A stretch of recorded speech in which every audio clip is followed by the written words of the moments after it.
못할지라. 네가 반드시 죽으리라 하셨다 하라. 엘리야가 이에 가니라. 아멘. 열왕기상은 모두 22장입니다. 열왕기하는 이 25장. 그래서 열왕기서가 모두 47장입니다. 이 47장의 핵심이 무엇이냐? 그 핵심을 우리가 놓치면은 말씀을 묵상하거나 읽는 것에서 올바른 자세를 갖추기가 어렵습니다. 특별히 이 열왕기서에서 핵심되는 중심의 내용을 열왕기상 16장부터 열왕기하 12장으로 봅니다. 그 열왕기상 16장부터 열왕기하 12장까지가 한마디로 말하면 오므리 왕조, 아합 왕의 아버지가 오므리입니다. 그 오므리 왕조의 우상 숭배를 책망하는 말씀입니다. 바알이라고 하는 우상을 숭배했기 때문에 북이스라엘이 기원전 722년 아수르에게 망했다고 하는 나라의 북이스라엘의 멸망의 원인이 무엇이냐, 그것을 특별히 강조하는 그런 말씀의 중심에 해당됩니다. 또 이 열왕기서는 하나님의 백성들이 북이스라엘은 722년, 또 남유다는 기원전 586년 아수르와 바벨론에 의해서 모두 망했습니다. 그 망한 백성들이 포로로 붙들려가 있습니다. 포로 생활을 하는 도중에 누가 기록했는지 정확하지 않습니다. 어떤 사람들은 예레미야가 기록했다고도 하지만은 정확한 저자는 아닙니다. 다만 핵심은 무엇이냐? 왜 너희들이 망했느냐? 왜 하나님의 백성들이 망했느냐? 그것을 깨우치기 위해서 이 말씀이 기록되는 선지서라고 했습니다. 오늘 특별히 이제 열왕기하 1장에서 우리가 1장이 내용은 길지 않습니다. 그런데 그 짧은 내용 가운데 자주 반복되는 문구가 있습니다. 네가 반드시 죽으리라. 이 문구가 4절, 6절, 16절 세 번 반복됩니다. 또 여호와의 말씀, 이것이 여러 차례 반복됩니다. 4절, 6절, 16절, 17절. 그래서 성경의 한 장을 읽을 때에 그 장에서 자주 반복되는 문구, 여호와의 말씀, 내가 반드시 죽으리라. 그것이 왜 반복되느냐? 그걸 강조하는 것입니다. 그럼 왜 이것을 강조하느냐? 이제 그 배경을 좀 봅니다. 1절과 2절입니다. 아합이 죽은 후에 모압이 이스라엘을 배반하였더라. 북이스라엘 역대 왕들 가운데서 오므리 왕 때에 가장 최강한 힘을 가졌던 때입니다. 그리고 아합이 사악한 왕이지만은 아합의 시대만 하더라도 굉장한 군사력을 가지고 있었던 아주 강한 통치력을 보였던 왕입니다. 평가는 사악한 왕이지만은 통치력은 잘했던 왕 중에 하나입니다.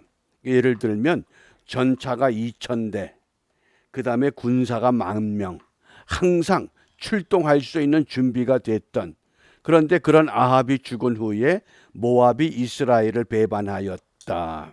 이 모압은 다윗 왕 때부터 완전히 지배를 받던, 그래서 이스라엘에게 조공을 바치던 작은 나라입니다. 그런데 아합이 죽은 후에 모압이 이스라엘을 배반했다고 하는 것은 북이스라엘의 국력이 약해지기 시작했다, 그 뜻입니다. 그리고 이제 아합이 죽은 후에 그 아들 아하시아가 왕이 됐습니다. 2절입니다. 아하시아가 사마리아에 있는 그의 다락 난간에서 떨어져 병들매 사자를 보내며 그들에게 이르되 가서 에그론의 신 바알세붑에게 이 병이 낫겠나 물어보라. 어떻습니까? 국력이 쇠해지면서 그 나라를 지탱할 수 있는 신앙도 타락했다고 하는 분명한 증거를 오늘 우리에게 보여주고 있습니다. 이 바알세붑이라고 하는 것. 그래서 자 3절입니다. 여호와의 사자가 디셉 사람 엘리야에게 이르되, 신앙의 정도를 가지 못하는 아하시아 왕의 사자에게 엘리야가 나타났습니다. 그리고는 너는 일어나 올라가서 사마리아 왕의 사자를 만나 그에게 이르기를, 이스라엘의 하나님이 없어서 너희가 에그론의 신 바알세붑에게 물으러 가느냐. 바알세불과 바알세붑을 구분하셔야 됩니다. 이스라엘의 하나님이 없어서 너희가 에그론의 신, 에그론은 어디입니까? 블레셋의 5 도시 국가가 있는데 그 중에 하나입니다. 가사와 아스돗과 이스글론과 가드와 에그론. 그러니까 블레셋의 작은 도시 국가, 그들이 섬기는 신 바알세붑. 그래서 이 바알세붑이라고 하는 의미를 기억하시기 바랍니다. 바알이라고 하는 것은 주인을 말합니다. 세붑은 파리를 말합니다.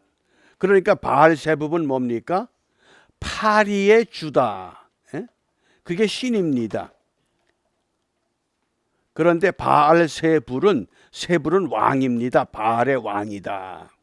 그러니까 파리를 섬기는 에그론에게 어떻게 이스라엘의 왕이 더군다나 그 바알세붑에게 이 병이 어떠할지 가서 상담을 하게 하느냐. 엘리야를 세워서 이제 아하시야를 책망한 겁니다. 그러니까 이 엘리야가 분명히 메시지, 여호와의 말씀을 전합니다. 1장 6절입니다. 함께 읽습니다. 여호와의 말씀이 이스라엘의 하나님이 없어서 네가 에그론의 신 바알세붑에게 물으려고 보내느냐. 그러므로 네가 올라간 침상에서 내려오지 못할지라 네가 반드시 죽으리라. 그게 하나님의 말씀입니다. 우리가 어떤 신앙에 또 어떤 육신에 어떤 삶의 문제가 있을 때에 제일 먼저 누구를 찾느냐.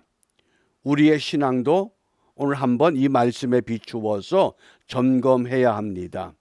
나는 정말 어떤 문제가 있으면 누구를 찾는가? 그것이 우리의 기본 자세입니다. 그런데 이 아하시야가 바알세붑에게 물어보라고 사자를 보냈을 때에 하나님의 사자가 엘리야를 통해서 그거 잘못된 것이다. 그래서 반복해서 말씀을 합니다. 16절에도 동일한 내용을 강조합니다. 여호와의 말씀이 네가 사자를 보내 에그론의 신 바알세붑에게 물으려 하니 이스라엘에 그의 말을 물을 만한 하나님이 안 계심이냐. 그러므로 내가 그 올라간 침상에서 내려오지 못할지라 내가 반드시 죽으리라.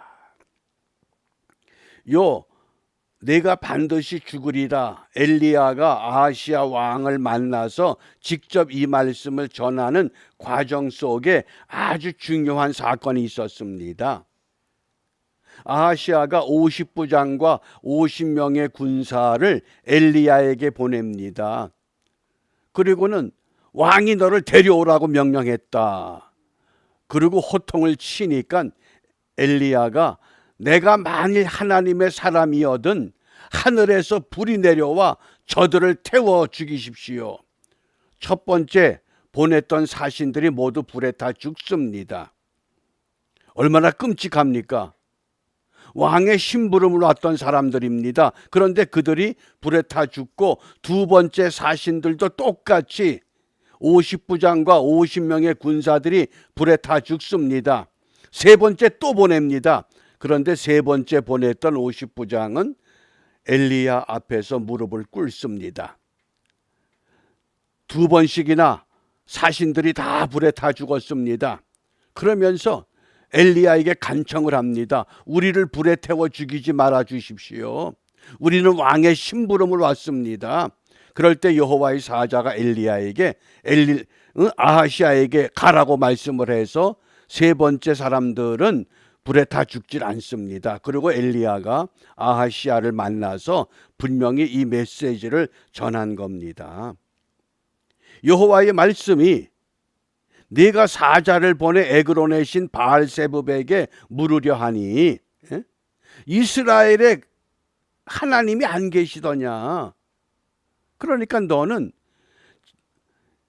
타락에서 떨어진 것 때문에 결국은 반드시 죽게 될 것이라고 하나님의 말씀을 전했습니다.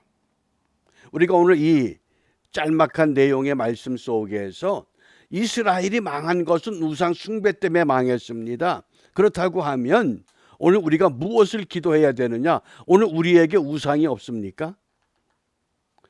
예수를 믿기 때문에, 주일이면 예배하기 때문에, 마음에 정한 대로 예물도 바치기 때문에, 또 때를 따라 기도도 하기 때문에, 때를 따라 하나님의 말씀을 읽고 묵상도 하기 때문에 정말 내게 우상이 없냐 하는 겁니다. 그래서 오늘 우리가 기도할 때 열왕기하 17장 39절입니다. 오직 너희 하나님 여호와만을 경외하라. 너희 하나님 여호와만을 경외하라. 그가 너희를 모든 원수의 손에서 건져내리라. 하나님만 경외하면 어떤 원수의 손에서든지 우리를 구원해 주신다고 이 열왕기하 17장은 뭡니까? 아수르의 포로가 됐던 이스라엘 백성들에게 마지막 당부하는 말씀 중에 핵심입니다. 너희들이 왜 망했는 줄 아느냐? 너희들이 왜 이렇게 비참한 삶을 사는 줄 아느냐? 여호와만을 경외하라. 그러면 모든 원수의 손에서 너희를 건져낼 것이다. 그래서 오늘 우리 기도 제목은 하나님만을 믿고 따르자. 이게 우리 신앙의 목표가 됩니다. 하나님만을 믿고 따르자. 왜냐하면 잠언 22장 4절 말씀에 겸손과 여호와를 경외함의 보상은 그랬습니다. 하나님만 믿고 따르게 되면 재물과 영광과 생명이 보존된다는 겁니다. 아하시아 왕이 엘리야의 선지자의 깨우침을 듣고 정말 히스기야처럼 너 죽을 병에 걸렸다. 그러면 벽을 향해서 손을 들고 내 이제 하나님만 바라봅니다. 하나님만 믿고 따르겠습니다. 그랬으면 살 수 있을 텐데도 그것을 못하는 겁니다. 그렇다고 하면 오늘 이 시대를 살아가는 오늘 그리스도인들에게 있어서 이 현대인들에게 우상이 무엇이냐? 저는 그걸 만능주의라고 합니다. 만능주의. 우리가 믿음 만능주의가 되면 안 됩니다. 믿음이면 모든 게 다 된다. 그건 아닙니다. 그래서 우리가 현대인들의 우상이 첫 번째 물질 만능입니다. 뭐든지 돈만 있으면 되는 줄 압니다. 두 번째는 과학 만능입니다. 이 과학 만능의 대표적인 것이 오늘 우리 손에 들고 있는 휴대전화입니다. 그 휴대전화에 검색해 보면 오만 정보가 다 들어있어요. 그러니까 그게 우리 손에서 떨어지질 않습니다. 그게 우상입니다. 정말 이걸 내려놓고 사순절 기간만이라도 내가 이거를 최소한으로 사용하면서 하나님만 믿고 따를 수 있는 이런 훈련이 필요합니다. 그 다음에 세 번째가 쾌락 만능입니다. 그래서 내가 좋으면 됩니다. 사사기 시대에 자기 소견에 오른 대로 사람들이 행동하고 말하고 자기 멋대로 살았던 것처럼 나만 좋으면 됩니다. 다른 사람이 눈물을 흘리던, 다른 사람이 마음이 아파하던, 다른 사람이 고통을 받던 이런 것엔 관심 없습니다. 그래서 나만 좋으면 됩니다. 그것을 뭐라 그럽니까? 미수가적인 신앙, 육신에 사로잡힌 자라고 바울이 탄식했습니다. 그러니까 평생 젖만 먹어야 신앙생활합니다. 그 다음에 네 번째가 신념 만능주의입니다. 신념. 이것이 한국에서는 주사파로 등장했습니다. 주사파를 한마디로 말하면 사람이 육체가 있고 영혼이 있는데 그 영혼을 주사파들은 정신이라고 바꿨습니다. 그래서 육체는 부모님이 주신 것이지만은 정신은 어버이 수령이 주는 거다. 그게 주사파입니다. 그것에 붙잡혀서 나라를 흔드는 겁니다. 우리가 지금 그런 지경까지 왔습니다. 그런데 많은 교회들도 그 영향을 받고 있습니다. 그러므로 우리가 이 아침에 열왕기하를 읽게 되면서 과연 나는 정말 내 중심에서 하나님만 믿고 따라가고 있는가? 만에 하나 그렇지 못한 부분들이 생각되면 우리 하나하나 벗어버리고 좀 성숙한 믿음의 사람으로 회복하는 일에 승리하는 모두가 되시기를 주님의 이름으로 부탁합니다. 기도하겠습니다. 은혜로우신 아버지, 주를 믿노라 하면서도 여전히 우리 마음 한구석에 탐심이 남아있고 이것만 있으면 주님을 좀 더 잘 믿을 수 있다고 하는 엉뚱한 것이 우리를 지배하고 있는 줄 압니다.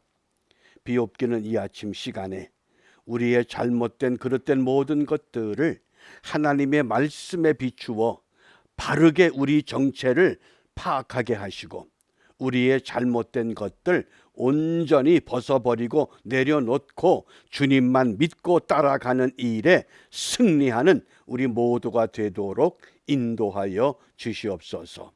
이러한 은혜를 사모하며 주님께서 가르쳐 주신 기도로 함께 기도합니다. 하늘에 계신 우리 아버지, 아버지의 이름을 거룩하게 하시며 아버지의 나라가 오게 하시며 아버지의 뜻이 하늘에서와 같이 땅에서도 이루어지게 하소서. 오늘 우리에게 일용할 양식을 주시고 우리가 우리에게 잘못한 사람을 용서하여 준 것 같이 우리 죄를 용서하여 주시고 우리를 시험에 빠지지 않게 하시고 악에서 구하소서. 나라와 권능과 영광이 영원히 아버지의 것입니다. 아멘.